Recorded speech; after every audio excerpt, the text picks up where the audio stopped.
What's up, everybody? It's Chad. We're back again with another episode of Ask Chad Grassy Logic. I'm here today with my buddy, George Smitherman. Did I say that right? You did. Perfect. All right, cool. I always try to make sure I say people's names correctly. Thank you for joining me today. And George is joining me all the way from Canada, our neighbor from the north.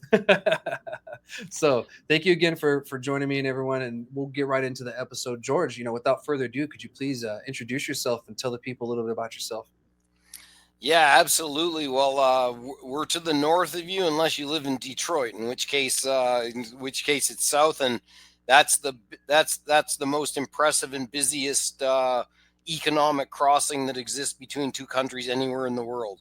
And ironically, it's the one place where Canada is to the south.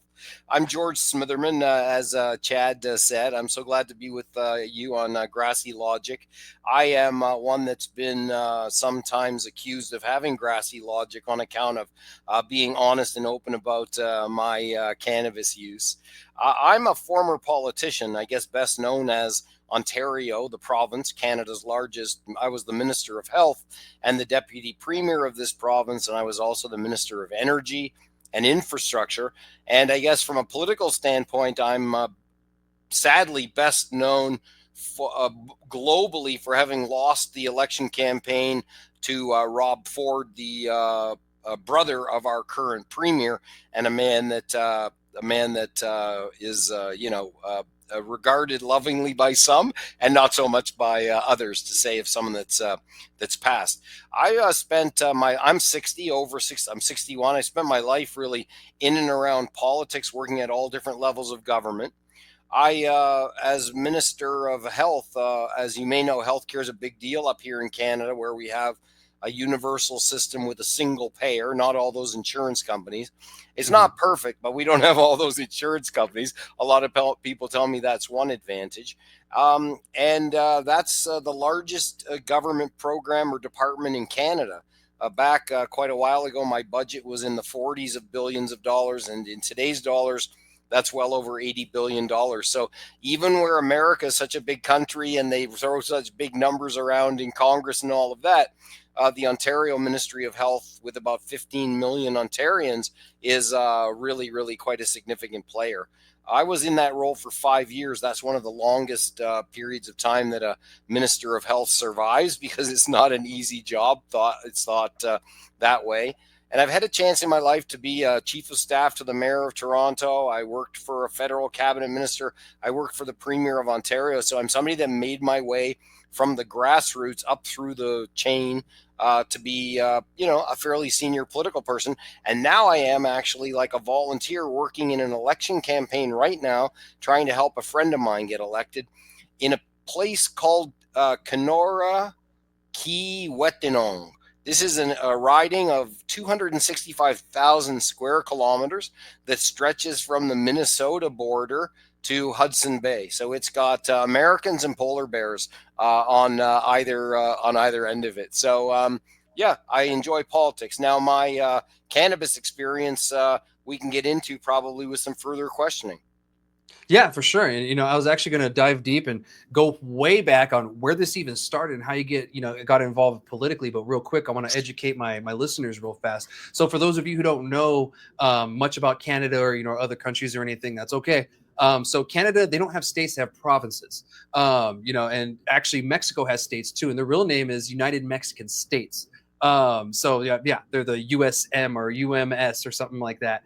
And we're the USA. So he was actually the equivalent of the director of Department of Health for like New Mexico. So that's like the equivalent of, that position that he was talking about, and those other ones too. Cause they all have like their different names and over there, you guys, instead of a director, it's minister, right? Whenever they have that position, or it's the same equivalency almost, correct?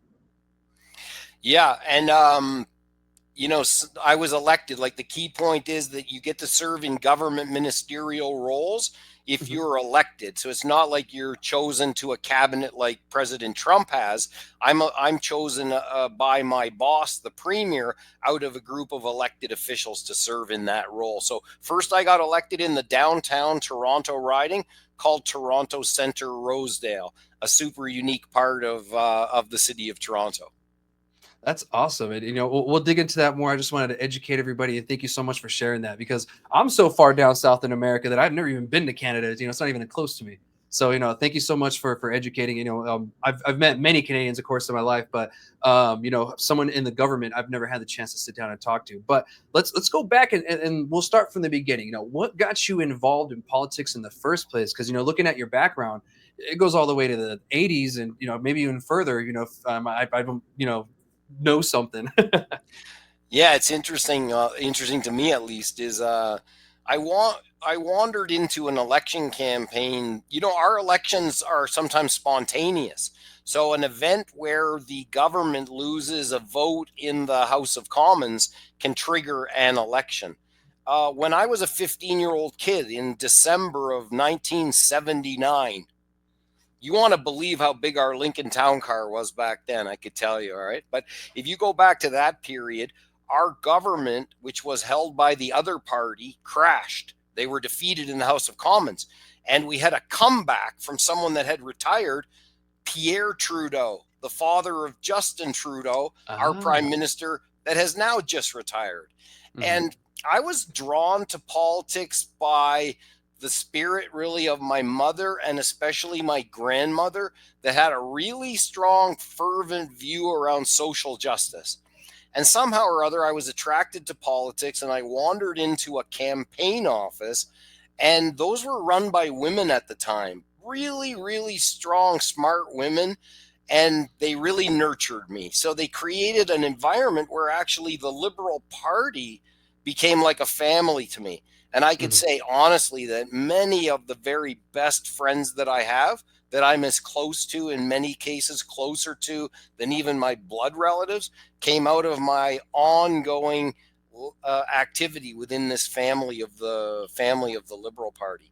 And I guess I could say, in a sense, also is that I had some reasonable gifts for it, because politics is a place where, because campaigns are short and there's so much to do during them, if you're an industrious person, you could really get noticed. And so for me, I was also a good worker. I showed up every day. I was conscientious, etc. So I got a reputation at an early age for it, and I was hooked on politics from the time I was 16. It was always, for me, not a question if I would run, but when would I run? And where other people might have like sketched or done things like sketching cars or mountain scenery or whatever, I would be sketching out campaign literature. Oh, Those things that interesting. come to Yeah. your door, the flyer, the Yeah. pamphlet, the picture of the candidate, the biographical highlights, some policy chunks, and some other photos. Yeah. That was like I nerded out on I nerded out on things like this.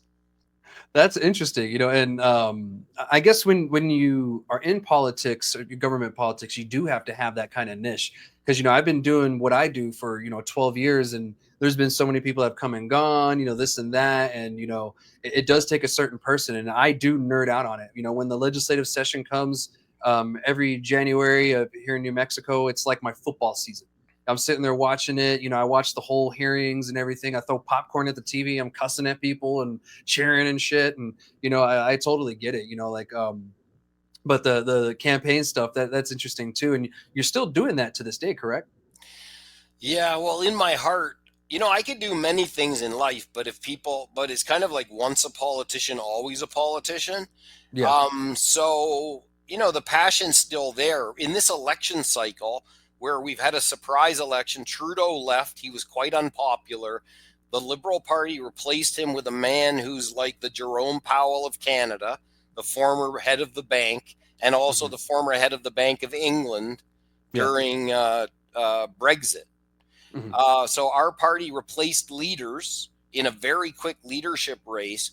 And then we went into an election campaign. That election campaign has caused a lot of excitement with that new leader. And a dear friend of mine, who's a former chief, like a region, like in Canada, we have different models of different that stem from different treaties, but we Hmm. have reserves and bands, which are nations in their own right and have chiefs. And my friend who's running now for the Liberals was the chief of all of the Ontario chiefs, which is 133 of them. And that's the hardest political job you could ever imagine. And he's running in this piece of territory that I mentioned a minute ago called Kenora Key Wetanong. And it's bigger than Texas. And Texas is big. So this is a piece of territory where we're trying to raise money in the final days to be able to afford to fly him from community to community, because there's many of them which are not road access. They're so remote, they're fly in, or they use an ice road or a river barges and such. So it's for me, I'm a downtown Toronto person. I understand aspects of this. I've been to these places, like I know it well in that sense, but just the territory to have to drive 3 or 4 hours between your main population centers, etc. It's just a stunningly large piece of Canada, and Canada's a big country. Yeah, it is. You know, I mean, we're both big countries, and if the North Pole disappears, it gets bigger. But we're bigger. Just I don't want you to be confused, okay? I got it. Oh man, that's funny. Yeah, I realize you're talking about the reservation. So are the you guys call them First Nation, right? People yes. in Canada, right? All embrace. Remember, in Canada, we have First Nations that, but we also have Inuit people. Mm-hmm. And we have Métis, which are a blend, and we have some people which have status and don't. So the all-inclusive way to say that is Indigenous. Got it. Yeah, that's what we use down here too. Yeah. So, but in this case, when I'm talking about the chiefs, those are chiefs of First Nations, and in the Canadian context, each of those is to be viewed as a nation in their own right. So, they're it's an interesting aspect of it. This area where I'm campaigning is 50% Indigenous and 50%, let's say, traditional European, etc. So it's one of the highest proportions of Indigenous voters in all of Canada.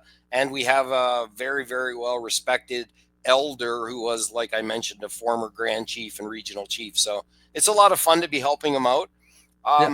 I got married. I was Ontario's first openly gay MPP. And with my late husband, Christopher, we had a wedding. We wanted to have a wedding in a remote part of Ontario because I knew too many people at the time. So we didn't want to have it in Toronto. I would have had to invite like hundreds of people, and I couldn't afford that. You know how challenging that would get. So we decided to get married in Northern Ontario, and we wanted to have a wedding ceremony that was inspired by the two-spirited tradition from First Nations, where before Europeans came around, gay people were kind of held to a kind of a higher regard and seen as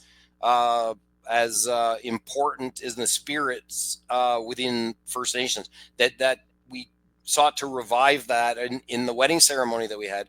And Charles Fox, the guy that I'm working for, actually reached out and found somebody that was willing and also, like, say, spiritually credentialed. That might not be the right way to say it, but to be able to officiate that. And it was it was very unique. But it's an expression of his character. He did that for for two gay guys, and it was overcoming a lot of barriers and stuff like that. So, I owe him to be helping out right now on his campaign. Yeah, definitely. And, when you were coming up as a politician, especially, late 70s, early 80s, being gay was still a taboo, especially, in the 80s, later on into the 90s, and then it started to kind of lighten up a little bit more. So how was it? When did you actually come out, I guess, is when I should ask, like when you're with the campaign? Because I know back in the day, politics wise, especially here in America, that was like a death sentence for some reason, Well, I think, we had Barney, Barney Frank there in Massachusetts was a kind of a role model of an relative in a sense. I got elected in 1999. That was the campaign where I ran as an openly gay person.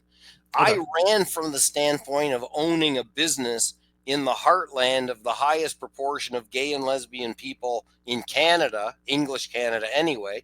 So I ran from a position of strength. So even if I'd have wanted to go back in the closet to run because some people in that area might not like it or whatever, it was like it was like past the point. And then Yeah. you asked me when I came out. I think like for different people, they might say, well, you come out in phases. So I came out in places where I was more comfortable over Mhm. time. But I could say that I really felt like I came out when I had to phone my mother and say, tomorrow in the newspaper, and they were a thing back then, there's going to be a story where, my sexual orientation, which she was aware of, but Mhm. maybe her sister wasn't. So I Yeah. said, like, I'm just giving you a little bit of early notice that if there's that one person that you really felt you could control the information and be telling them, now's your chance. So I think that was around 1992, maybe. Yeah. But Okay. um, by then I was I think probably from 1987 on, I started to acknowledge my sexual orientation to people. So maybe it's like a full 5 year coming out cycle. And then the other thing is, even when I've lived a life as an openly gay politician, and you kind of assume, oh, everybody's heard that story. I go out, and Ontario's a huge place. Like, look on the map; it's a pretty big Yeah. chunk of change. And I'd meet like small town mayors, and they'd say, "Oh, minister, thanks for coming out." And I'd say, "Oh, don't mention it, your worship. That was a long time ago now." And they turn all, so like the thing is, like, you have to keep coming out. I guess that was the point I was going to make. Like, you could think that you're out to everybody, and that's kind of like a little bit presumptuous that everybody's actually figured out your profile other than maybe just heard your name or what have you. So I think I'm still coming out. Yeah, that's a good point too, because some of my other friends who are in the community, I kind of feel that they are constantly having to come out too. Especially one of my other friends, she's been married to a woman for years, and she doesn't look like she could be, a typical lesbian. I guess is the thing. She's very pretty, and so people don't think she's a lesbian, but she's always has to tell them that no, I am a lesbian. I love women, and it's kind of funny that you mentioned that because yeah, I find even some of my friends having to constantly be like, no, this and that, blah blah blah. So that's interesting, but I thank you was for gonna sharing wear that my too. I was gonna wear my signature pink Adidas zip up. Why Just didn't you? well, I don't know. I went more middle of the road. No big deal. I mean, you didn't get in the position you are because of the people you liked or whatever, but you helped a lot of people, feel comfortable too, I'm sure, and feel more comfortable to come out and to be gay, lesbian, or whatever.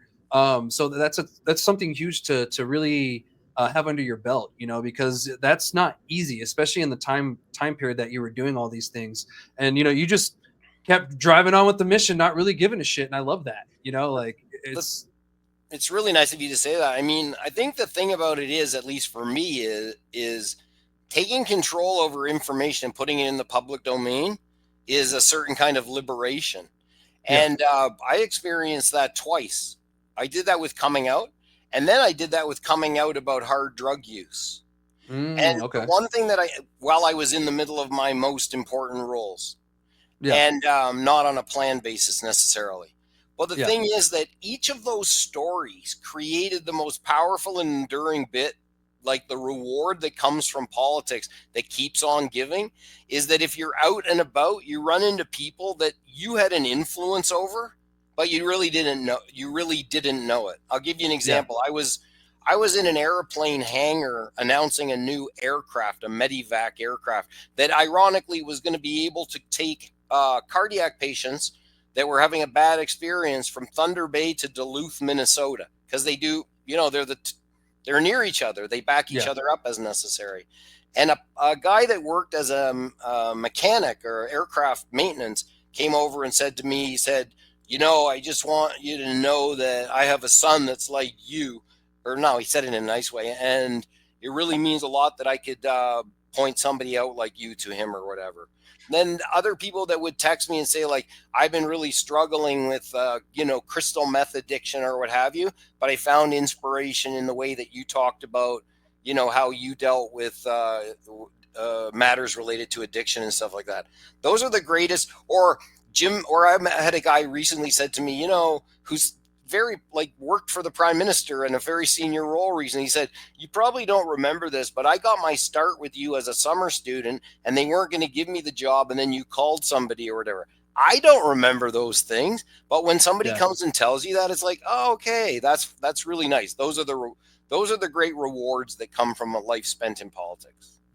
Yeah, and being in service to your constituents and the people of your country, and and your province, city, etc. So that's great that you are able to reflect on that sometimes, and people do remind you. So it's nice that people come up and say that, because even with me and myself, what I do in the state, sometimes they'll thank me for what I do. I don't feel like it's a lot, but when you look at it, it is a lot. So I appreciate that. So when people do that, I'm like, you know what, thanks. And actually, for my birthday, someone paid for my haircut this year, and that was actually pretty cool. Yeah, me too. Yeah, it looks like you pay $3.99 monthly. Yeah.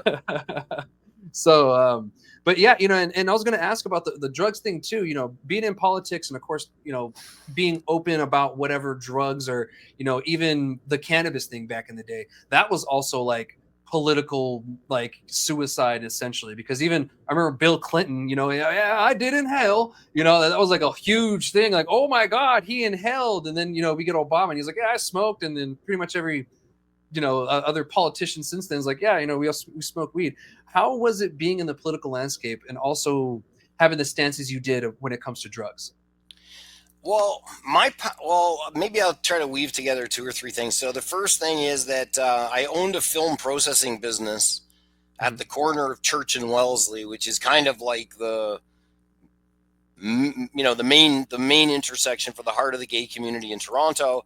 And this is in the day before the digital age, so people had to go certain places where you could get your images developed in a trustworthy basis. And so on a Saturday, people would come from like 200 kilometers away, and it would be their Saturday trip to get there.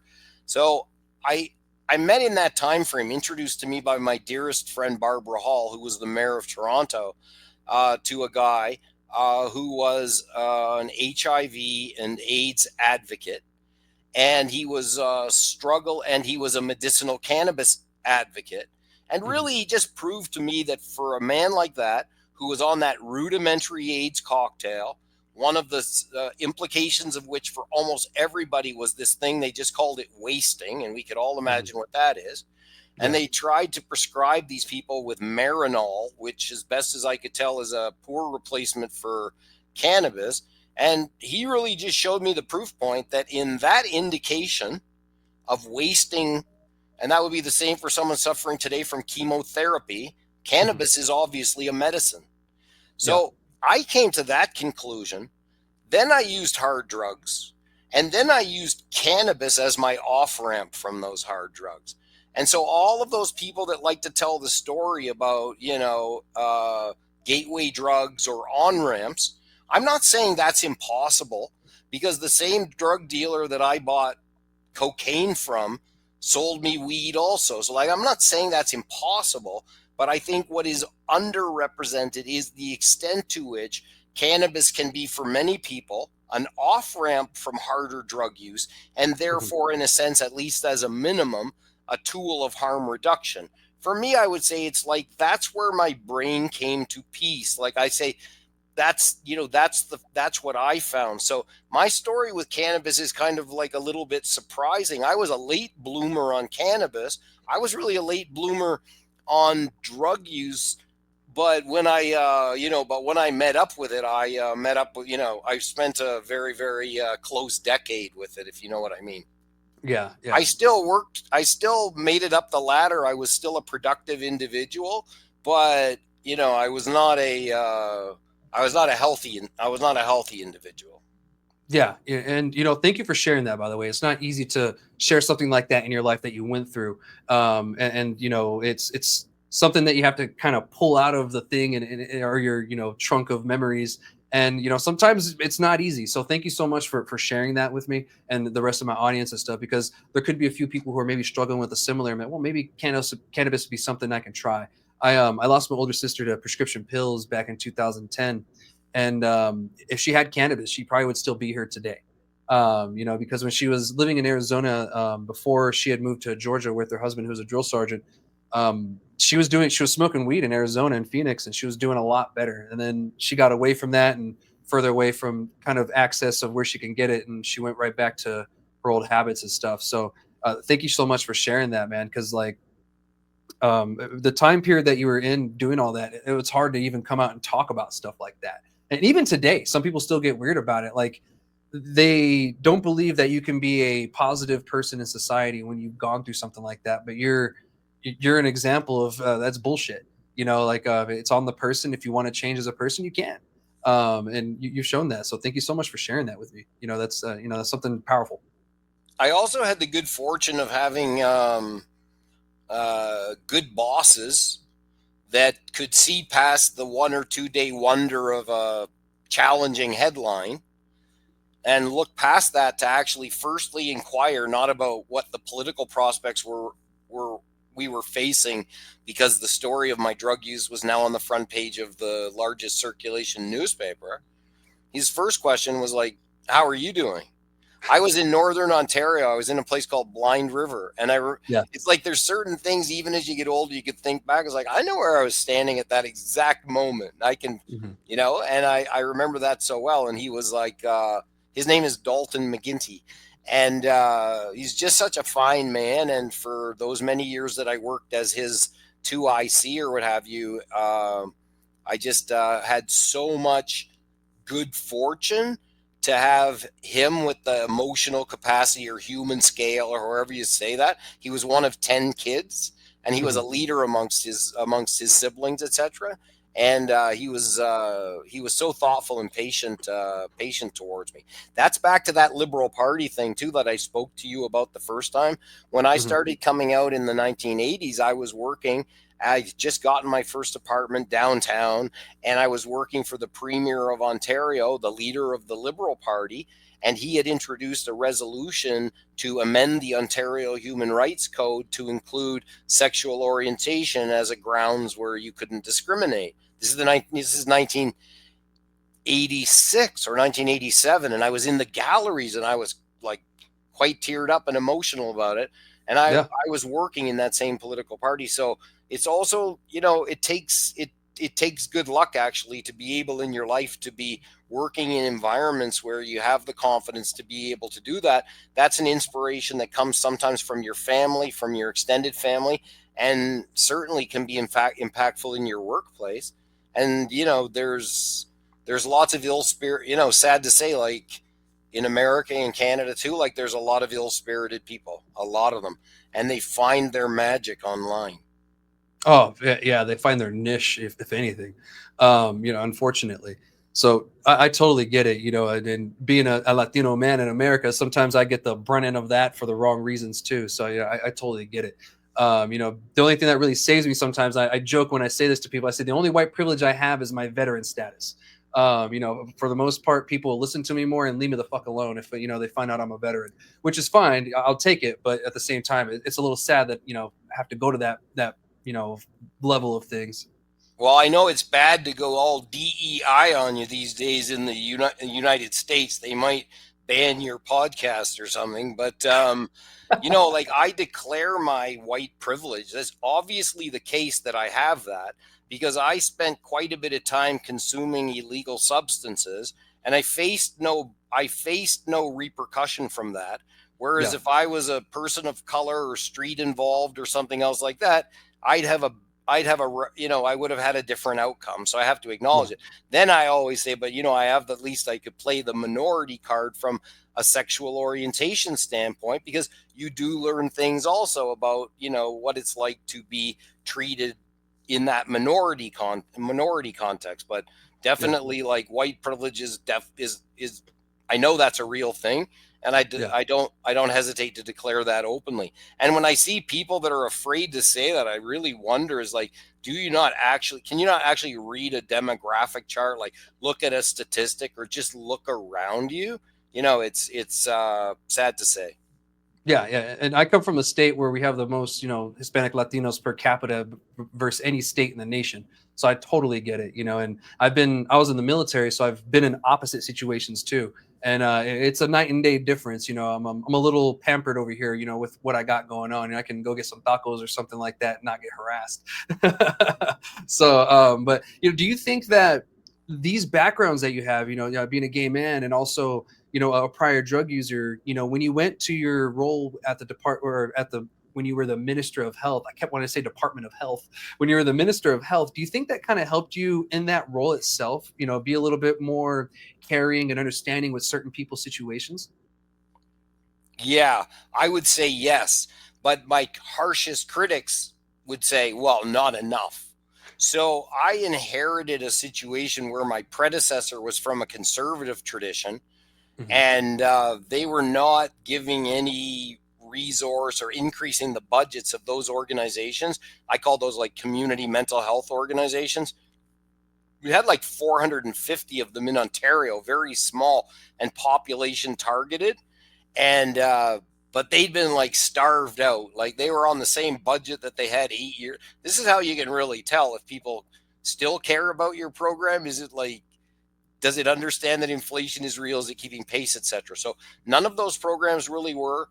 I brought a higher profile around that. I elevated the profile around mental health.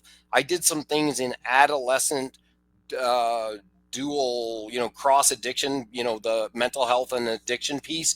But set against the extraordinary challenges that we face here, and they're not exactly the same, and not every state in the United States is the same, and not every province in Canada is the same, but we do have an overall challenge with underfunding and underregarding mental health and its frequent companion addiction for Hmm. what they cost us to go untreated, and the Yeah. prevalence of people in society struggling with one thing or another, like the crippling anxiety that makes it hard for them to come from their car into the office for whatever reason, who knows, what have you, etc.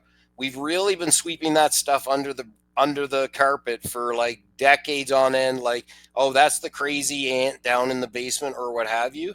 So we're coming from behind, and we're still coming from behind. And then we've seen the prevalence of these addictive, the stemming from opioids and stuff like that. So we've still got these twin crises. I say twin because we've got that some similarity in the crisis that's going on here. So I did more than my predecessor by a long matter, and in the way that I was just with you, I spoke openly about mental health, and that's what got me into outing myself as Yeah. a former drug user.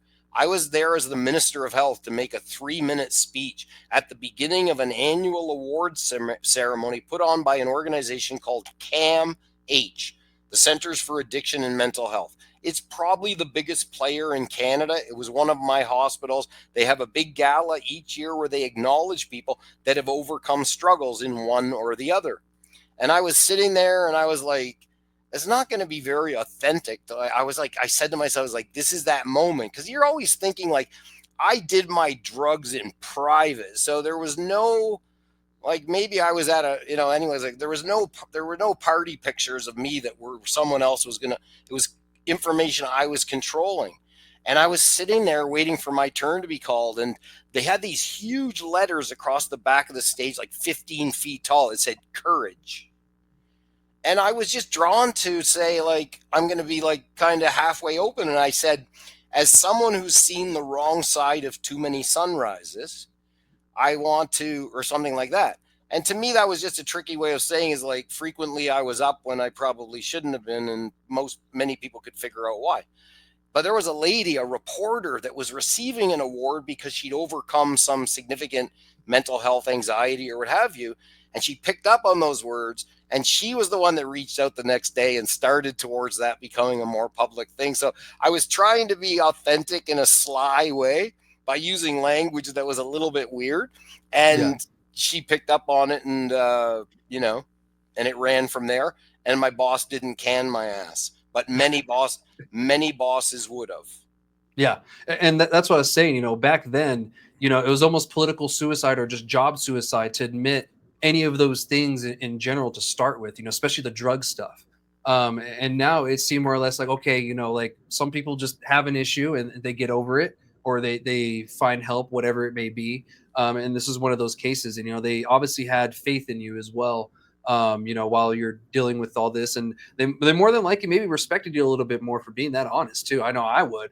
I respect the honesty and everything. It's like, look, I had an issue, I fixed it, and now I'm a different person. Like I'm a different person than when I was 25.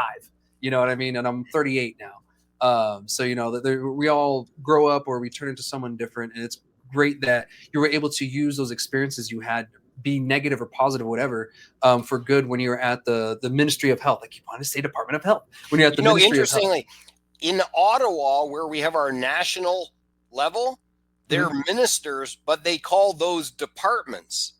And then at the provincial level, they call them ministries.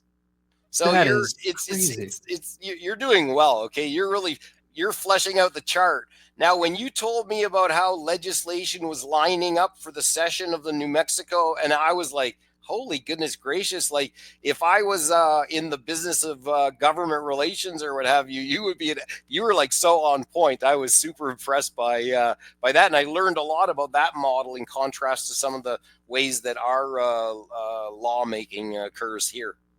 Well, I appreciate that. Thank you. I try to be as on point as possible when I'm sharing that too. I don't want to mislead people, or if I do say something incorrect, I try to correct myself. But I appreciate it. I've learned a lot from you as well. On top of the other research I've done in the past, but nothing compared to what, the knowledge that, the experience. So I appreciate you, teaching me and my audience as well. We've learned so much today, and I'm sure we're going to continue to learn, talking to you. And speaking of, what are you up to these days? Are you on some different projects? What is George up to? Well, I really appreciate it. Well, for the next 12 days, I'm spending way more time than I had budgeted to help my friend Chief Charles Fox in Kenora, and try to help the Liberals remain in power here in Canada, to hold back Pierre Poilievre, that, if he had his druthers, would be quite close to Trump. So if you can find a Trump supporter in Canada, and there's not as many, but, they're here, they would be supporting our Conservative Party opponent. But we have the colors reversed. So it's super confusing, because I'm from the Liberal Party. We are red. Yeah. Okay. So sometimes that red state, blue state thing could play, if you've consumed too vigorously or whatever, that could get a little bit complicated. Back to the point just about what I'm doing these days. So like, two things I would really like to mention. The first is like going back to that point that you were on to, where we were talking about cannabis. One of the things is we've legalized cannabis across the country. So we have a national law. Then the provinces have a certain amount of discretion about how they establish the retail distribution. I was going to ask that. Thank you. But it's so they can fine tune it. But it had to be a national law to eliminate the criminal code provision. So that occurred. The thing is, we had since 1999 access to medicinal cannabis constitutionally protected by a Supreme Court decision. So we had a medical cannabis channel where, with a note from not exactly a prescription, but a note from a doctor or nurse practitioner, an individual could get delivery of medicinal cannabis from a licensed producer.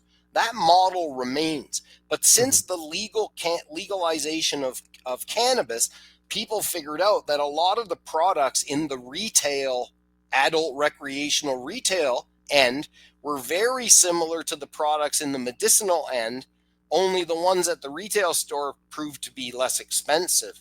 So the number of people with a medical certificate diminished.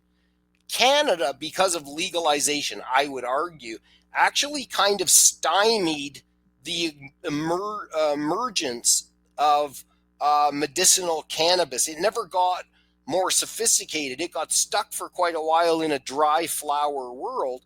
And where we've really, really done a poor job is assisting prescribers like doctors and nurse practitioners to understand cannabis better and to give them tools like the ones they're used to having with pharmaceutical products that have that the DIN number. That's the big thing, right? And So with these guys, Goji Tech, that you mentioned earlier, that introduced us, I met them not that long ago. They're technology pros, but they really recognized that there was an opportunity to professionalize access to cannabis. Whether you're getting it in a purely medicinal context or whether you're getting it from a wellness context, as I am, a huge proportion of the people that consume THC or cannabis products are doing so with a wellness motivation. I'm Mhm. not saying everything they're doing is quite as well as they might think, because inhalation is inhalation and it has its downsides, etc. So what we're really trying to do with these Goji Tech guys, and they're so fun to work with, and they're really smart technology players, is to actually try to build the capacity to help people to understand better what, if I have this indication, what can I do about it? Because in our retail cannabis stores, if I go in there and say, I'm having anxiety, what can you recommend? The bud tender is legally not supposed to say anything. Some of them will give a nudge and a wink, but really they're not supposed to. And that means that we've actually stopped. We haven't even really tried to create those consumer friendly means of trying to figure out, hey, I'm going to go to my cannabis shop. What should I be looking for? So you go in there blind. Or a lot of people that aren't interested in THC are going into shops which are mostly geared towards potheads, or frequently, let's say, Mhm. um, and where they're actually interested in what I call is the rest of the plant. But I'll just give you an example. I was talking in my local the other day, and I said, "Hey, this is adjacent to a very affluent neighborhood where you got a lot of walkers to a local pharmacy and a grocery store, etc." And I said, do you get, but we're not allowed to have appealing entrances. Like, you're not supposed to be able to see in. So our retail cannabis shops kind of look like porn shops. No, like really, like Yeah. in some cases you go inside and they're nicer than any living room or whatever that I've ever had or that I'm ever going to have, but you're not really allowed to show it from the street because no marketing can be reflected. Least there's a lot of work to try and keep eyeballs of youths off of what we're up to, in a certain sense. A big motivation in our legislation. Okay, it's a really big part Yeah. of it. Anyway, so I said, like, what? I said, do you get many wellness seekers? That's what I started to call them. No, people said, oh, self-prescribing. I said, no, no, that has a negative connotation to it. I Yeah. said, I'm going to call them wellness seekers. Mhm. And he said, yes, more and more women sleep. That the thing that they're coming into that store. So we're really trying to help to create the tool that would allow more people. Like, I got a challenge with sleep, to go and look at that like a doctor would, on an indication basis, with some advice, and then some Yeah. products that might fit the bill. And Yeah. other countries might have done that better than we have, like Australia, which came much later than Canada on regulating medicinal cannabis. Their model on an indication basis is quite a bit more advanced than the way our law emerged here, because all of our energy went to the full-on adult recreational. So we're trying to rekindle that, because we see a lot of medical and wellness, especially positivity associated with cannabis. Yeah, and it's a good thing that you pointed that out, because historically, any place, state, country, whatever, whenever they have a medical cannabis program and they legalize it of any sort, usually that medical cannabis program either pretty much diminishes to nothing, or it's just goes low. Like here in New Mexico, we had about 120 or 160 patients 2022 before legalization happened. We're down to maybe 80,000 now.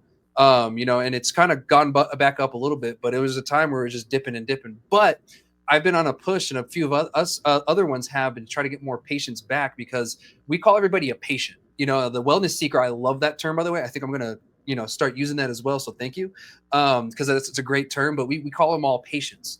Like, even if they're just a wellness seeker, we call them a patient. Because what I've been saying a lot here, and what we say a lot here in New Mexico, is everybody is a patient. Everybody is using cannabis medicinally. If you're getting off work and you're trying to just de-stress, you're using it medicinally. You're not just getting high at that sense. It's like, I'm trying to relax. My feet hurt, my knees hurt, my back hurt, whatever. I'm stressed or whatever. But with this program that that you brought up and everything, because I've been learning about it too. The customer can go in, and I'll give my local people here in New Mexico a little example. Say you go into Top Crop, right here in Las Cruces. You go in. Say you're having a back issue. And now here in America, in all the states that have legal medical cannabis or cannabis at all, the FDA hasn't approved anything. So you can't make any of the claims like this will do this will do that. You can say this might do this, and people have reported that this pain goes away, but you can't say this will fix this. You got to stay away from that and be careful. So what this does is it goes off the products that you have in the store. And so if they say my back hurts, what do you recommend for someone like me?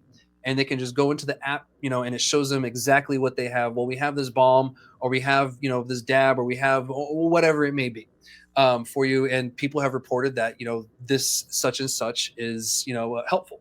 And that really I would say speeds up the process of trying to figure out what's needed. Because sometimes you want to be in and out, or sometimes you have no clue. And sometimes that bud tender doesn't know where to start. So this is a great way to kind of start that combo.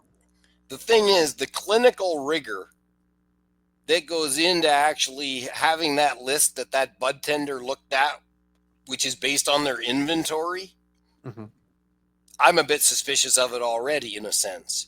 Yeah. But it's a step in the right direction. And honestly, we think that we can improve upon that kind of a model. Keep this in mind also. If it truly is a medicine, it's obviously got wellness intervention. Like, I'm all over that. But if it's a medicine, truly, then it should be reimbursed. So I ran a program, again, like, it's probably a $5 billion Canadian, like $3 billion US drug program to support youth, people on lower incomes, and anybody over 65. Basically free drugs from a formulary, not every product on it, but fairly expansive. If I had a patient that was undergoing cancer and was having a problem with nausea associated with the chemotherapy, and there was a DIN numbered product that could help with nausea that was a pharma product, they would prescribe that. In many cases, cannabis is going to be a more or an equally effective thing. So the harder that we can work on presenting the information in the way that the people are used to seeing it. When I say the people, I mean the funders, be they insurance companies, because we do have private insurance. We don't have that for medically. Anyway, it's a little bit complicated in Canada. We have private insurance for secondary things like, say, dental and drugs primarily. And in those cases, each insurance company makes a decision about what products they carry or what have you.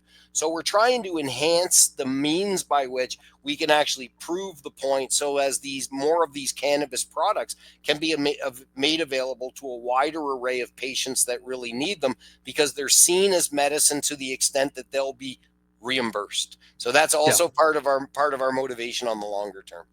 That's great. And in Canada, I hope you guys can get that going, because here it's state by state. The only reimbursement you get here in New Mexico is if you're on workman comp, which is if you get injured on the job, they pay for, things and stuff like that. They will reimburse you for your medical cannabis. And that actually went to the New Mexico State Supreme Court. So that's a court ruling that is now law. Well, it was law before, but they upheld it and everything, and, lawsuits and all that good stuff. But yeah, that's the only way that we get reimbursed here. And I agree, that you should be getting reimbursed for your medical cannabis, especially. Chad. Yes, sir. Oh, sorry to interrupt you. Two things. The workers, those workers' compensation, they have different names in every place, but it always starts with workers. What I learned in pursuing, because our workers' comp has a fairly modest medicinal cannabis program, where when they're adjudicating a file for an injured worker, there's certain circumstances where cannabis might be part of the prescribed thing. It's a little bit modest to begin with, but we realize they compare notes, not just with all the ones in Canada, but I think on a North American basis, these workers' comp people share quite a bit of notes. The other thing is, there is one rather remarkable group in Canada that does get their benefits provided for quite a bit of medicinal cannabis. That's our veterans. And so our business, Goji Tech, that I work with, is part of the back office also in helping those claims to be completed without the individual veteran having to put the cash up, etc. Kind of like claims payment back end. But that's a notable example of a group that is receiving that that benefit, and some other private plans here and there, but that's the most significant one. That's great to hear. That's something that I hope that we can get to here in the States. And, it's probably going to be state by state until we get some kind of federal law change, because, we don't have any, legal federalization. I'm sure you're well aware of that, and everyone else listening is too. So no need to kick the dead horse there. Well, I mean, shouldn't Kennedy be all over this? That's what I would figure, but we have a couple other people like the DEA person that's there, and Yeah. they're not very fond of cannabis, and that kind of sucks. Yeah, So, trust me. Now, the other thing that I'm doing, just back to your earlier question, is working on health human resources. Yes. I spent 4 years till the end of 2023 as the head of the National Cannabis Industry Association, lobbying government about regulation and stuff like that. Then I returned to healthcare, which is my passion. And I've been working on trying to lure as many qualified Americans who are maybe not as happy as they were like 2 or 3 months ago, where they're working at the FDA or a National Institute of Health or a small hospital that depended upon like there's a lot of disruption. And we're really trying to let Americans know, if you say you're a board certified doctor, you can practically come immediately into practice. And if DEI is not offensive to you, that's good, because it's not offensive to us up here, that we still value inclusion and celebrate diversity and those sorts of things. So I'm really working to try and address the fact that in Canada, we have an aging society and we have some shortcomings with our health human resources. And so we're reaching out to talented spots across the world to try and bring them to communities here in Canada. So that's a company that I formed that's called aspiratalent.com. And I've formed that with some other folks. And it's a fascinating time to be in that business, because we're meeting people that have been shaken up by, somewhat, some of them fully expectedly, and some of them really quite strikingly. So that's the other thing that I've been up to. That's actually really cool. And I'm glad that you're still staying busy, you're still staying active and everything, with your political stuff, and then outside of that too, even staying involved as much as cannabis and everything, because that's great. I don't know if I've ever even thought of this. Does Canada have a psilocybin thing yet going on for like the magic mushrooms at all? We got two different things going on. I stayed out of it because I had my hands so full with the legalized cannabis. People would try to draw me in, and like, I'm already like, so I kind of stayed out of it. But there's a certain amount of crossover, as you can imagine. Number one, you could get quite a bit of research. You could get a lot of opportunities to have people on research studies and stuff like that.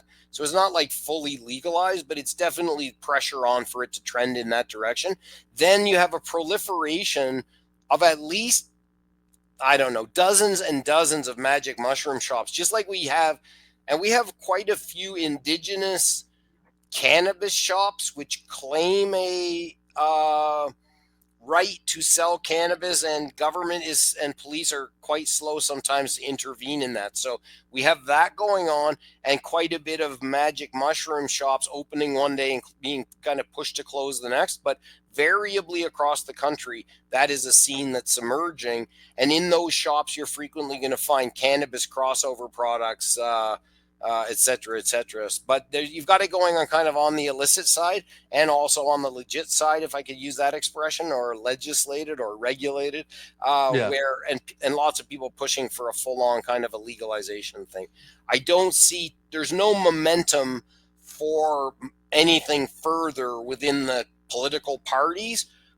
And, that's probably as good as it gets in a sense, because that means the conservatives aren't going to come out and try and crush the legalization that occurred under Trudeau.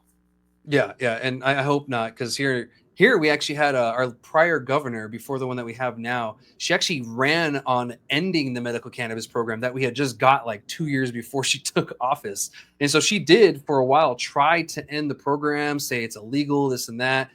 And she wasn't successful, and we are here we are today. So I hope that doesn't happen to you guys and they attack it or anything, because I mean, cannabis in Canada has been making you guys a lot of money. A lot of people have found relief, and other things, because here in the States, they're starting to see that people are drinking less too. And I think last year was the first time ever, and I can't speak for Canada on this one, that more Americans were smoking cannabis than they were consuming alcohol. And I see that numbers continually to trend upwards for the cannabis side versus the alcohol side. And I'm a little happy about that, to be honest. The remarkable thing was a picture that I saw of an event. This is not possible in Canada yet, where people had they were serving traditional alcoholic beverages beside a stand with cannabis beverages, like at a wedding reception or something. And there was Yeah. everybody, maybe it might not even been real, but it was nobody in line at the booze line and everybody in line at the cannabis one. Definitely a big transition going on with respect to alcohol consumption. And we have such an array of excellent beverages. It's been really interesting to see how much there's so much consumer choice at that level in all of these cannabis shops. So that's been certainly an interesting thing to watch in the consumer demographic. And obviously also there's lots of people, like I was mentioning before, that might be willing to try consumption, but they're not too interested in inhalation at this point. So Yeah. there's such a, I mean, you go into some of these stores. I mean, I'm not telling you anything that you don't know, but it's the range of products available is it's mind-numbing. It's unbelievable compared to not that long ago. It was you got this bag or you got this bag. Yeah. And this you'd is what maybe get a brownie every now and then. yeah. Oh yeah. But this is what we have this week. Yeah, exactly. It's it's your choice. Pick and choose. One thing that's really coming down the pipeline with the changes, and we'll get into this next topic. So the changes in Canada's cannabis market. Here in the States, we're starting to see cannabis drinks really take off and become more popular. When I go to the consumption lounges, everybody has a drink. The past 2 times I went to the one that I usually go to, they've been out of drinks. So I kind of see what you're saying. People are getting away from the smokables and stuff like that, or the inhalation or the vapes, and they're kind of moving towards something else. And I kind of predict that that's going to be the case going further in about 10-15 years. We may see drinks as the number one way people consume. Smoking will always be there. You're always going to have the people who smoke cannabis, but I feel that will be either number 2 or 3 next to drinks, because it's just easier, it's less offensive. And to be honest, I could sneak it into a concert a lot easier than I can a doobie. I Get think caught you're a right. little I less. mean, well, of course, in Canada, we always have a seasonal variation on the drinks. So Mhm. those are, more prominent in the summer. Shocking there. Yeah. I think that the real breakthrough, and I'm not saying I'm a proponent for it, because you've got this huge public health debate about whether cannabis and alcohol products should be allowed to be cross-provided. I don't think Mhm. that's the right words to say it. I think even in California, different municipalities establishing different consumption lounge environments, like someone had one that was all infused foods based, and somebody else that was kind of like a bar with a door through to the bar on the other side, etc. But the public health community was pretty, at least that I've been exposed to, fairly kind of not so much in favor of consumption of alcohol and cannabis together, etc. But how those things emerge, imagine that all of those points of consumption that people have for one or the other had both, or where Yeah. alcohol sites also had cannabis. I see a lot of upside. And the thing about it is, I could say there's a lot of variety, yes, and all of those things. But it's also, as people, I think, get realization that the hangover risk is significantly reduced. I had a very, very interesting situation. I was at one of the cannabis conferences in Toronto, and a bunch of us were out front of the convention center smoking weed, which kind of was gross. And these people were walking along. They were going to the Toronto Blue Jay game, which is adjacent. And the man looked like he'd had a bit of a hard life, okay? And they stopped and they said, to a group of about 6 of us, we just want you to know that cannabis beverages saved my husband's life, because I think he had a serious drinking problem. And they were like, he's here today because he found a way to divert away from the alcohol. And I'm not saying everything is perfect, but sometimes the best that a person can do is harm reduction, etc. And I think that that's part of that wellness journey. Is it's not always perfect. It's not always linear. Sometimes we zig and zag somewhat, but I think the beverages have a lot of potential on the go forward. And you know what? And thank you for sharing that story, because that's motivating for some people. Because yeah, there is a lot of alcohol, especially in my community here in New Mexico. We have some of the worst alcoholism in the country. Unfortunately, my own grandfather had a drinking problem, and he lost his leg due to being drunk and breaking his leg and being passed out outside for so long. So I've seen the horrors of it. Like horrors of it my whole life, and it's no joke. And yeah, here in New Mexico, you're not allowed to have cannabis and alcohol in the same place when it comes to like a establishment kind of thing, or even a consumption lounge. So yeah, they're all virgin cannabis drinks, et cetera, et cetera. But yeah, I'm kind of curious about it too, because you have the younger kids, and I've done it myself, where you drink and smoke, and it made me throw up usually when I do it. That's why I tell people not to, because I usually ended up just throwing up, because I'll just get so dizzy or whatever. But it might not be the best idea to allow people to do that in public, but at the same time, we run into, well, we got to let adults be adults. And we have to really think about harm reduction at that sense too. So how do we allow people to adults, and then add harm reduction in there too when they may make a mistake? Let's hope it's that one time and it's not like an issue. But at the same time, there are those risks that come from smoking and drinking. And yeah, we do have to look at that. And I'm curious to see studies, I guess, on this later on. I don't know how they'll do it or what'll happen, but I'm curious to see more studies, go along with smoking or consuming cannabis and drinking, excuse me, not just smoking, because you can consume cannabis in many different ways. So yeah, I was kind of curious of, how is it changing in Canada when it comes to consumption lounges? Do you guys have them, right? No, not really. Really? The thing is, there are. It's like they may emerge Hmm. because provinces have some flexibility to Hmm. define what they want. Our western province of Alberta, more or less, I'm going to say directly north from you, but probably not. But the way I think of it, Yeah, at kind least of, yeah. all the people from there go to Arizona in the winter, where the people from here are used to anyway, and the people from here used to go to Florida. But now we're just staying home because we think you don't like us. So we we have that province has done things like allowed cannabis consumption and purchase at outdoor adult staged events, etc., and started to allow some cannabis products more on the on the CBD side to be into like regulated massage, you know, into environments like that, etc. It's a slow mover. There's a Hmm. loophole where you can do research and have a consumption lounge. There's one of those in Toronto. But the thing is, I'm a big constraint to the prospect for consumption. If by consumption you mean indoor inhalation of a joint, which is what about 15% of all the people I know in cannabis thinks that's as it should be. But I'm Hmm. the author of this thing called the Smoke Free Ontario Act.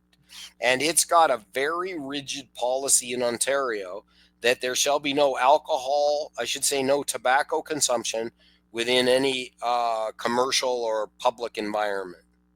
No Huh. loopholes for Yeah. casinos, no loopholes for. We didn't even let the old timers in long term care homes continue to smoke.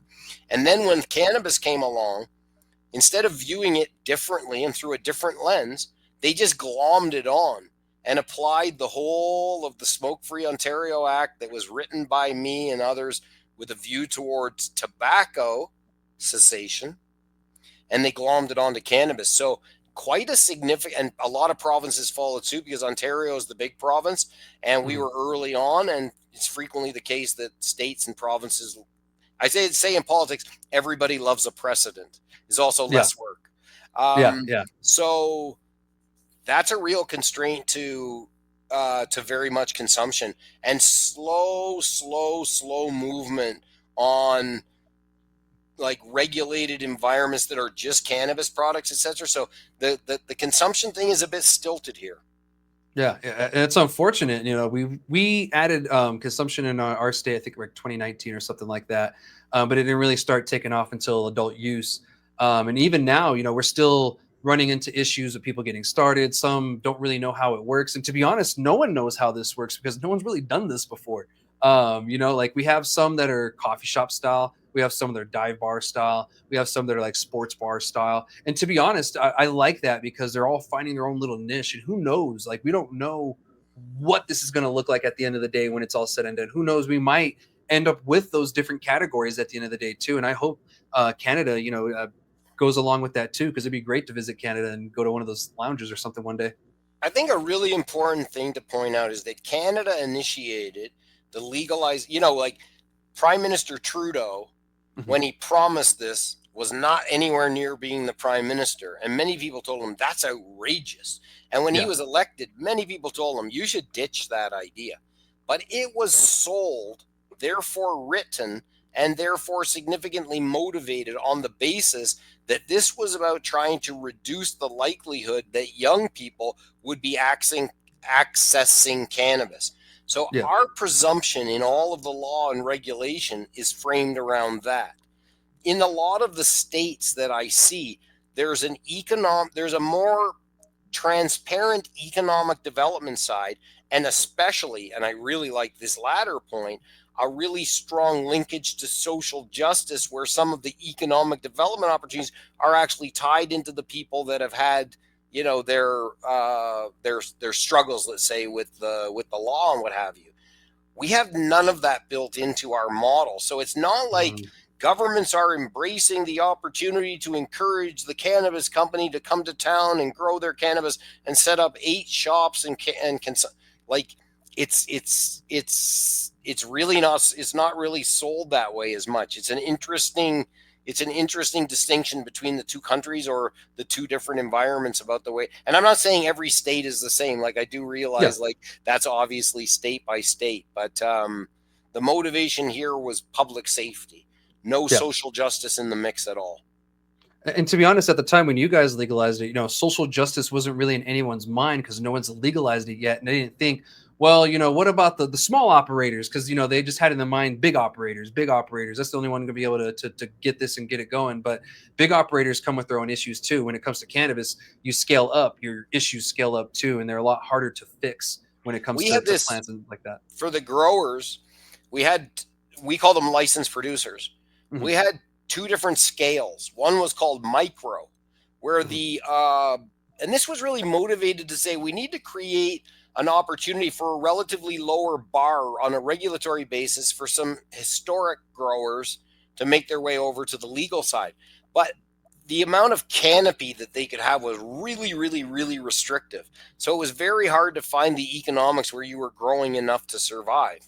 And actually, recently, the government brought in some regulatory changes that allows those the smallest of ones, the micros, to be 3 or 4 times bigger than they were. So what you're starting to see is people that are abandoning their standard license and moving back over to the micro side, which is a really, really good sign for those, what I'm going to call those authentic players, to survive. Because there's a lot of pressure we had a tremendous number of licensees across the country, this beautiful mosaic, but not a lot of them, not all of them were built for survival, etc. So there's been quite a bit of consolidation to some of those bigger players, and threats that, hey, over time, what's going to be left? But because they increase the size for the micros, they're going to give greater prospect for some longer term authentic people, growers that had a reputation in an area, to actually have a business model within the legal environment. So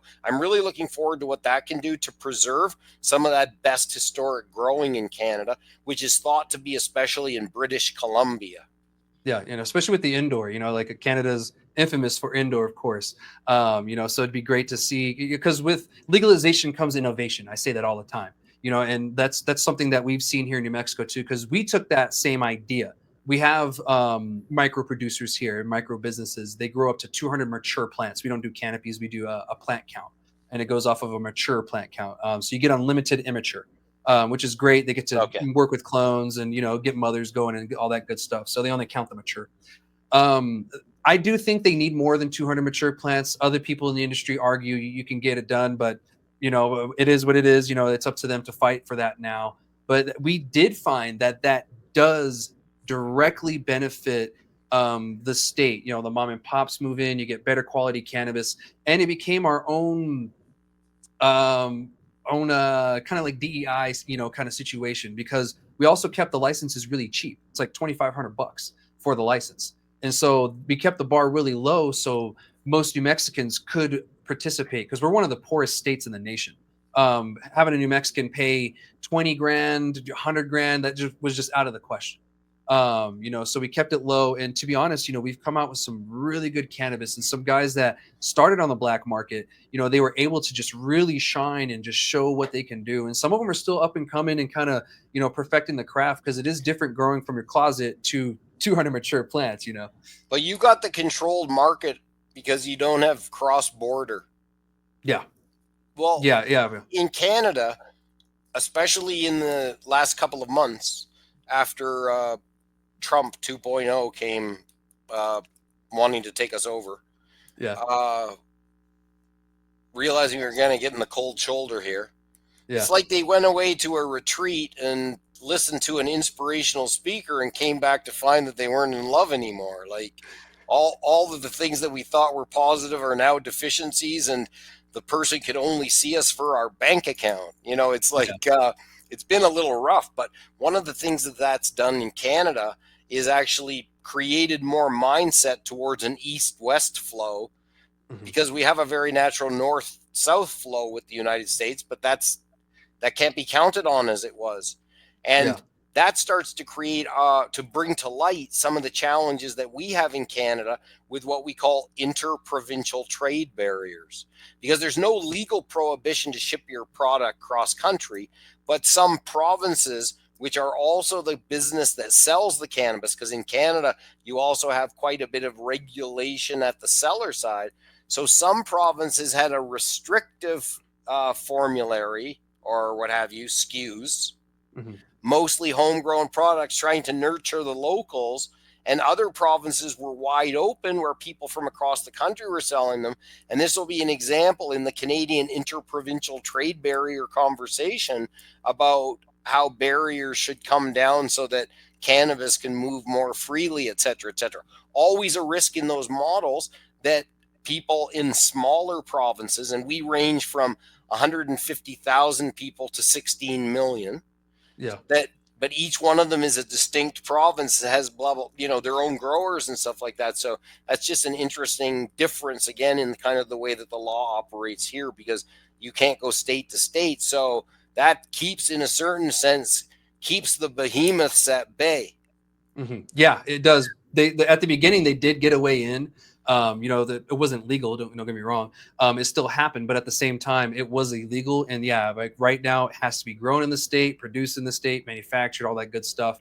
And that does. But one thing that I have been telling people is, like, you guys need to prepare for when that changes. If, you know, the federal, because here in New Mexico, we have a trigger law. If the federal law changes it to legalize cannabis or whatever, there's a trigger law to where we can allow interstate commerce if both governors agree to it.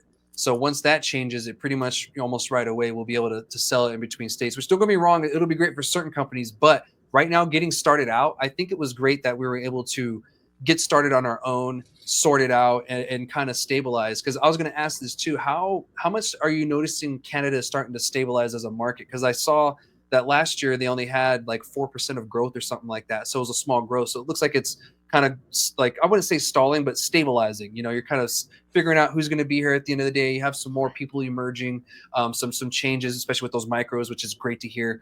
You know, where do you kind of see it? Is it stabilizing? You know, what's really going on with it? Well, you know, I'm not in the business every day, so I don't follow the stats like I once did, and I don't want to pretend, because other people would know a little bit better than me. But I think that future growth potential stems from products that are at the other end of the spectrum. In the current model in Canada, whereas you had the Farm Act, which led to hemp, which led to all that CBD, CBD is actually in Canada viewed at the moment as basically an element of a plant that has THC. So the regulation for cannabis includes the CBD molecule. Now, there's lots of people pushing to shift that into pharmacy, and it may happen, but at the moment, that counts, if you will, under Canadian sales. So I personally think that the more interesting opportunities may be in the the other, what I call the rest of the plant, where people are Yeah. looking more for minor cannabinoids and such, and that's more potential to attract, therefore, older. An older audience. The one of the stories that runs is that old men my age, no, older than me even, are like a significant driver of emergency room visits, citing cannabis. But when I dove into this, we have this adverse reaction report that Health Canada produces. It looked actually like a lot of them just weren't told that when they took CBD, that could also have side effects. So they, in some senses, they just weren't properly readied for Yeah. what they might experience, because a lot of people like to tell you, oh, that's totally benign. THC, that gets you high, and the other one's totally benign. And it's Yeah. not exactly the case, etc. So I think Yeah. there's still a lot of room for growth in that context, to compete against the illicit market and bring back more of that to the regulated side, where prices have stabilized much lower. So the price differential to buy your weed illicit versus legal is not as great as it was, but those indigenous players are definitely market cutters. That's an issue, but there's some potential growth there, and formats like beverages like that we were speaking about. But it's stabilized as a pretty substantial chunk of business, and a lot of Canadian licensed producers are experiencing success as being the initial or ongoing suppliers of medicinal cannabis products to countries globally that are introducing cannabis products. So, and sometimes those countries start to sell back, but you get into, Israel and Germany and Mhm. Australia. A lot of those are examples of countries where Canadian companies have also found success selling their products. We can't ship recreational products, that's against the law, but you can ship medicinal products globally. That's been an important market for a lot of our Canadian growers. And I think that's something where a lot of people here in New Mexico aren't realizing, is that when we're able to sell internationally, meaning to Mexico, that's really going to help us out here once we go legal globally, essentially. Because us in Juarez, Cuidado Juarez, the city of Juarez, New Mexico, closest to us, El Paso, Las Cruces, and that area, we're all kind of intertwined with our economies. And so once that happens, we're able to ship it over, because those people come over like every day from Mexico to buy cannabis. Like they don't have shops and stuff like that. So they come over here and they buy cannabis and risk taking it back, just like the Texans do. So I could totally see that, opening that up, could change it. And it could help a lot of people too, because a lot of people are like, oh my God, if they legalize it in Texas, we're screwed. If they federally legalize it, we're screwed. But, they're not really thinking outside of that box. You know what I mean? Like, you can now send it somewhere. It doesn't have to stay in the confined area of the state, where the cells are going to change and things are going to get weird. Now you can send it to Nevada. You can send it to Canada. You can send it to Cancun. You can send it to Germany. Send it to Munich if you'd like. Yeah, but if it's going to be like that, you might find that the Mexicans can effectively grow that cheaper than any of the rest of us. So careful what you ask for, right? And And they will. Yeah, those they will. border economies, it's kind of like when you get a car in North America, it's actually a car made from parts from Canada, Mexico, and the United States, and we're in the midst of disentangling that at the moment. Like Yeah. Oh, yeah. It's a it's big old mess. remarkable, and that's affecting us here in Canada, but it's also like those states, like the ones you're speaking about in Mexico, are going to have a lot of suffer a lot of challenges. Anyway, on cannabis, Mexican law is better than ours in the sense of making low THC products available through like the pharmacy end and stuff like that. I think there's Mhm. some Canadian companies starting to sell products into that market, and I think Costa Rica's kind of following suit, etc. So there's a lot of evolution in Central and South America about cannabis as well. It's quite fascinating.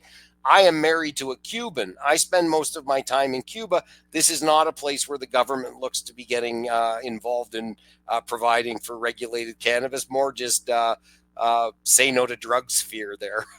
Yeah, that's funny that you go to Cuba and you get that experience, the total oppositeness of it, oppositeville really. And yeah, there'll probably be never legalization in Cuba so long as the powers that are there stay in charge. So that's unfortunate, but hey, it is what it is. It's their country. They do what they want. I'm just glad that, we're making progress. Canada, United States, and Mexico is slowly going there. They had that ruling from their Supreme Court saying that the prohibition on cannabis is against their constitution, but there hasn't really been much movement on that. Really, they were supposed to really get going with legalization or whatever. But I agree with you. Once Mexico comes online, that's going to be a huge dent into the American market.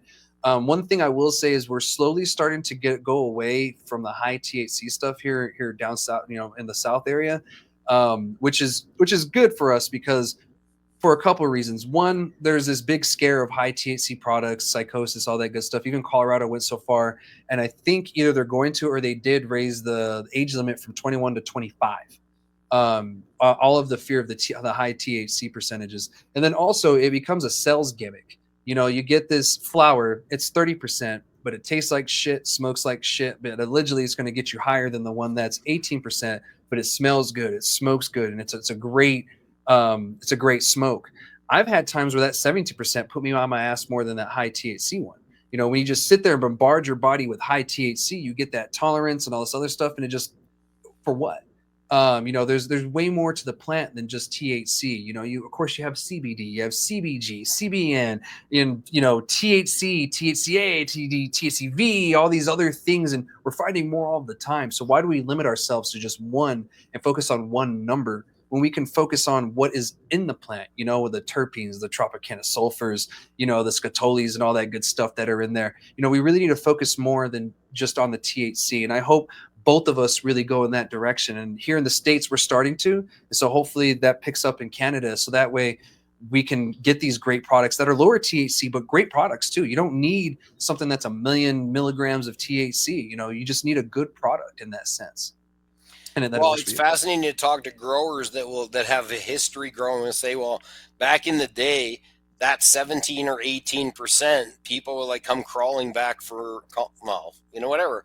And now that's like, it's like, it's not like here, it's like you got the high THC, then you got to roll it around in something else to increase it further, etc. Like for me as an older person now over 60, I really have to, like, frequently I'll go in there and I'll say like, no, not that same one. Like that was just too strong. I think that we have more information coming onto labels for people. And this is kind of back to that same conversation about Goji Tech, which is a professionalization and enhancement, more sophistication in terms of the way that information is provided to consumers. Because if I go and stand at the cannabis shop that I go to is open till 11, which is a bit later than most, which are closed at 10. And there's a lot of young people roam in there in those late hours. I usually walk my dogs. They give dog treats. So my dogs like to go over there. And like as people are walking up to the counter, they're negotiating the arrangement. And too much of it is through the lens of strongest, cheapest. And but really from my experience of longer, because these are younger people that are cost sensitive, I can remember that exact story like you told where, stuff that's 16, 17, 18% was more than satisfactory. But here we've got that. And it's kind of like we also do testing, and that Health Canada or other regulators will put out a test. They'll test a bunch of product and find that there's a fairly significant variance to the truth on what the actual number is. It reminds me of back in the day when people used to write personal ads with certain physical characteristics, and sometimes to find out that somebody wasn't a good measurer or what have you. So there's a lot of that going on with, sorry, that's probably inappropriate on that was funny. Logic, no, that's great. There's a lot of that going on. So that drives more effort for people to trying to create certification standards, etc., so that companies will actually be forced to a stamp of approval. That's it. Of course, cannabis is more challenging than other consumer products because there can be a variance even within the same crop. So you could test, part of a crop and, etc., but narrowing those variances and more certification, etc., is a natural evolution of a more sophisticated and mature business. And some of that's going on definitely here in Canada. And I'm glad you brought that up because testing is a huge thing over here, in the States as a whole. And it's a huge issue. Recently, about a month or two ago, Gina, we dealt with this lab called Blue Bonnet. and they didn't have any equipment in their state licensed testing facility. They were sending things to Texas, where it is highly illegal, to test samples from here. So they were sending it across state lines, breaking federal law to do something that they were trying to make it seem like they're doing it in the state. It was weird. And so we have that. It was a scam, unfortunately. And a lot of people lost money. Their products went on pause for some just last week, got theirs off. And this happened like back in February. And so it was a big old mess. And so this whole testing thing is a huge mess. And there's no standardization. I don't know about Canada. We have no standardization here whatsoever. One person will use one technique and machinery, the other will use another. And then we run into these, well, we're allowed to a 10 to 20% variance. So we're going to give you on the higher end of that variance versus somewhere in the median to kind of give you a better idea. Because the customer wants 40% THC from flower, like for whatever reason. And to be honest, that's our fault, as the industry and the people that were pushing this for so long, just telling them, oh, it's THC, THC. But we also didn't know any better at the time. At the same time, we didn't have the same studies and the learning that we have about the cannabis plant that we do now. But it's still our job to fix that now. Now we need to go back and we need to re-educate the customers and let them know, no, we were actually wrong. There's way more to this cannabis plant. And we're finding more about it. So what I tell you today, there might be more additional information that goes for this. And you don't even have to tell people verbally. You can just put a poster up and then maybe eventually they'll ask about it. So I just hope that, Canada starts going that route too. So that way we can keep these great products coming out and then also evolve the industry more and kind of bring that THC back. And maybe we'll find another compound that we can bring up a little bit and make the cannabis that cotton mouth remembrance thing that we all, used to enjoy. Because, yeah, you bring that up. I don't remember last time I had cotton mouth. We have some of the same challenges here. The labs are licensed, but the regulatory regime of accreditation or what have you is not strenuous enough. And then there's that thing that everybody tells you is, well, I could have the same base sample and I could have the same machine and I could still calibrate it differently. Like that it's harder to stamp out that variable than you would think. I had a lot of experience going into it from having renewed public health laboratories in Ontario after we had a SARS outbreak in 2003. And when I was looking at it from cannabis, I'm like, there's so much there's variation in there that doesn't exist in a lot of other realms. So that has been challenging. And then the growers are under pressure. A certain company gets a reputation. It's kind of like in politics, we have public opinion pollsters, and it's like calls like they used to have that joke about, hey, I'm the accountant. It's like, what do you want the number to be? And it's kind of like pollsters and THC and cannabis companies are operating like, in a similar mindset where, but at the end of the day, I'm pretty convinced that consumers can taste authenticity or experience authenticity. And I really hope so because, and this is where that increase in the size of the canopy, and I don't know how many plants it is, I want to be honest with you, but I think they didn't get any extra space allocated for immature plants, etc. So that's a benefit in your law. But I think that's going to help a lot more of these authentic players to not just survive, but to thrive. That's something that I lobbied for, and I was really pleased to see that moving forward. Yeah, and thank you for bringing that up. Definitely. And, I hate to, end the conversation here. I have one more topic. We're an hour and a half in on this one, and I want to be able to talk about it because there's some good stuff going down in Sunland Park. We call it Little Dubai as a nickname, and I want to, bring that up and talk about those really quick. But thank you so much for joining me today. And sorry this is going so long. I know you're a busy guy and you probably got some other stuff to do, but I'll try to make this one quick. But thank you so much for, your perspective on this, giving me updates. And, I look forward to, keeping this open channel of communication with you.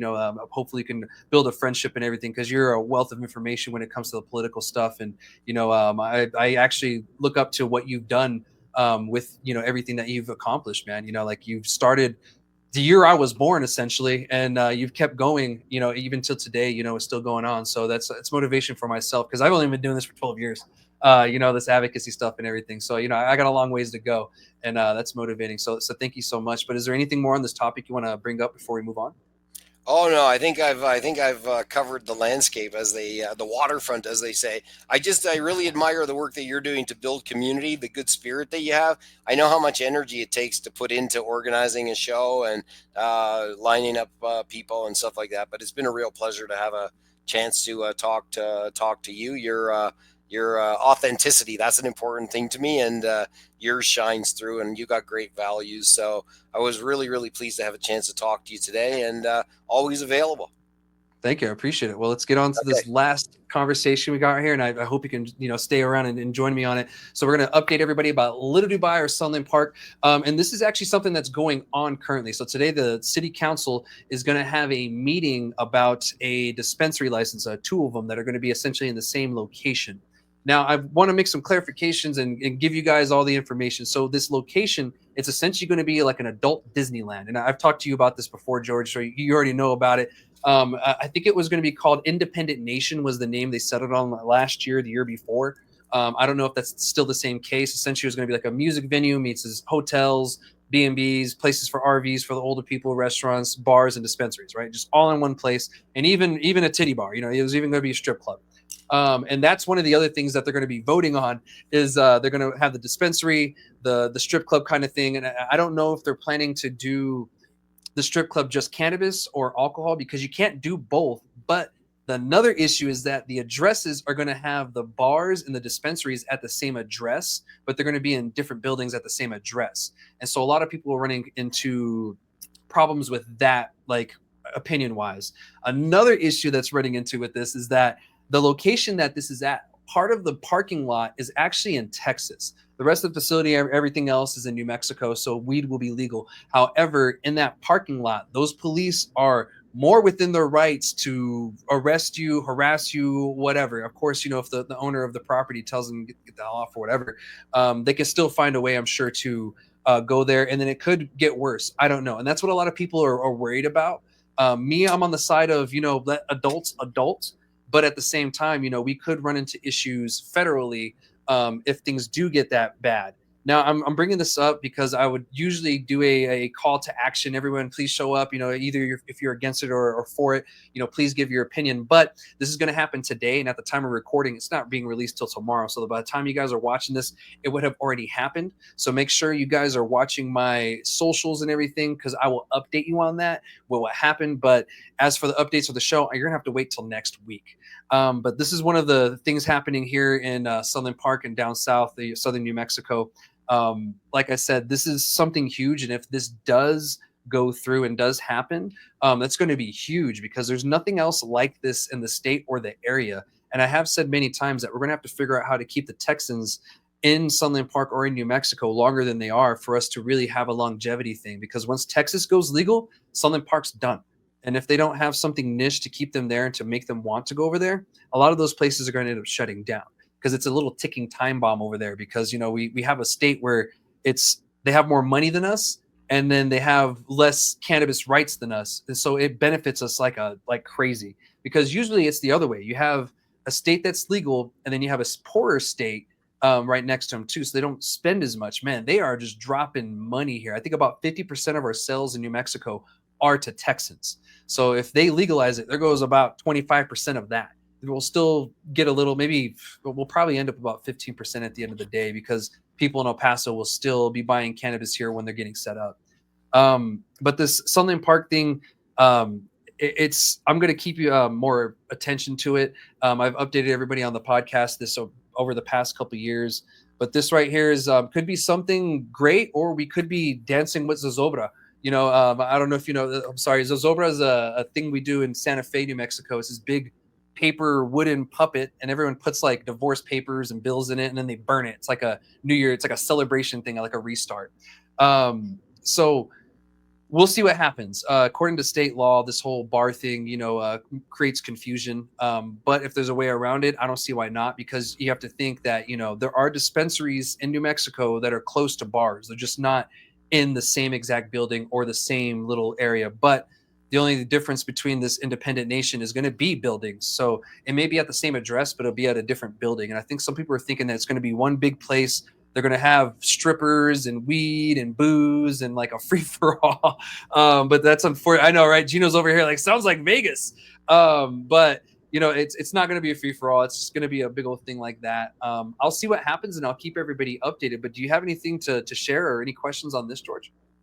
Well, I would say a few things. Firstly, you're trying to make a destination that's unique. If you do a destination right, you'll hold on to it because people are going to go there for a different reason, like the adult side of it, where cannabis also happens to be available, even if they have a retail shop in Texas or what have you. I would say if it was me trying to confront the regulatory challenges of co-location where you started with the same address, I'd really try to identify the rest of it as blocks so that you could actually like really start to have a differentiation which backed up your messages. Yes, it's the same address. We're a complex and they're divided up by blocks or something. That's where my mind would go. I think that my fundamental inclination would be in a world where police officers have so much personal discretion. I mean, you got Crown attorneys, hint as to whether they'll prosecute certain charges. But at the end of the day, a police officer has so much discretion that putting more effort in at the front end to trying to create an agreed, this might be impossible, okay? But still, it's like, I would recommend to people, if that was my client, I would say, like, don't pretend that Texas parking lot issue is going to go away. It's there and it's real. You need to have a situation where Texas is not opposed to this, or you know what I mean? Like where you could make accommodations to your model if they suggest them or what have you. I would be really, really in favor of putting more energy into upfront, trying to work through those things. The temptation sometimes is to run past those. Oh, we'll get to them later. But really my experience would be invest more energy in trying to get that model right, because it's pretty unique. If you can work through the unique challenges is one thing, but if you spring it on Texas and they're in that controlling position, that's just too much uncertainty, at least from what I know very little of. I wish I could visualize it. My advice might have made a little bit more sense. But I think in the same way that Napa Valley, I can buy alcohol anywhere, but I'm attracted to Napa Valley. Not anymore because I'm boycotting American products. So I'm just consuming Spanish wines now, which are just as good and a little bit cheaper. But that's a destination. And in a certain sense, what you're talking about is quite unique there. And I think I'm really interested to see it emerge as a destination. Maybe eventually I'll be able to come down and visit. And I'll be more than welcome to host you guys when you come down and everything, and give you the Southwest American experience and and all that, because it's a unique area, Sunland Park. We call it Little Dubai because it has 16,000 people, but it has like 20 dispensaries, and 2 of the dispensaries are top sellers in the whole state. And they beat Albuquerque, which has almost like 800 or 700,000 people. It's the most populated city in the state. And then they beat, those dispensaries easy. Those guys make $1 million a month down there, just certain shops and stuff. And they're raking in money, and they're right next to each other. They're literally, you can throw a paper airplane and hit the other dispensary sometimes. That's how close they are. And one time, one of them shut down for 24 hours, and you had employees from the other dispensaries with flyers in their parking lot trying to poach their customers, and you have like a rivalry dispensary coming, and it became a big old thing. It was kind of hilarious, I'm not gonna lie, but it was crazy just to see how savage it is, because they're just eating at each other down there. And like, I try to tell people that's not really the New Mexico market, that's the Texas market, because about 95 to 98% of the sales in Sunland Park are Texans. It's a high percentage of Texans that go through there. I'll show you a Google Maps of the area so you can get an idea. Later on after we get off the show, I'll send you a screenshot and show you where everything is. Because it is a little interesting area, and where it is, it's like this paper rip area where it's like things kind of carve in and out, and then your backyard's in Texas and your front yard is in New Mexico, but your neighbor's also in Texas. So it gets kind of confusing in that area. And that's, I guess, where a lot of people were getting at, because, well, where are we going to enter the facility? Do we have to go in through the Texas route? Well, where's the deliveries going to happen? Is that going to touch Texas at all? Because if it does, then that guy's screwed. So there are legit concerns, don't get me wrong, but I'm on the side with you that if they can nail this right, that would be huge. It would be massive. I was reminded of a story that I saw just recently. The governor, the one that shot her dog, Nome, is it? That's the Homeland Security lady now, I think. Yeah. There was this very unique library in the east, I don't know, it was like on the New Hampshire, New Brunswick border or something like that, where we have a state and a province together. I'm sorry if I messed that up by history lesson. I might be effing it up. There was a library that was straddled both countries. Ah. And I think Christy Nome or whatever her name is, I think they forced them to put a wall in the middle of it or something like that. So, a lot of this does depend upon agreement of the two regulating parties. Yeah, it does, because there's actually a restaurant right next to where this is going to be. It's called On the Border. Half of the building is in Texas and half is in New Mexico. So yeah, there has to be some kind of little thing. I don't know if they pay both state taxes, which I'm sure they do. Both or whatever, commercial property taxes. That's immediately what I began to wonder. And I think the bathroom is in Texas. So I'm like, oh, so I get to shit in Texas.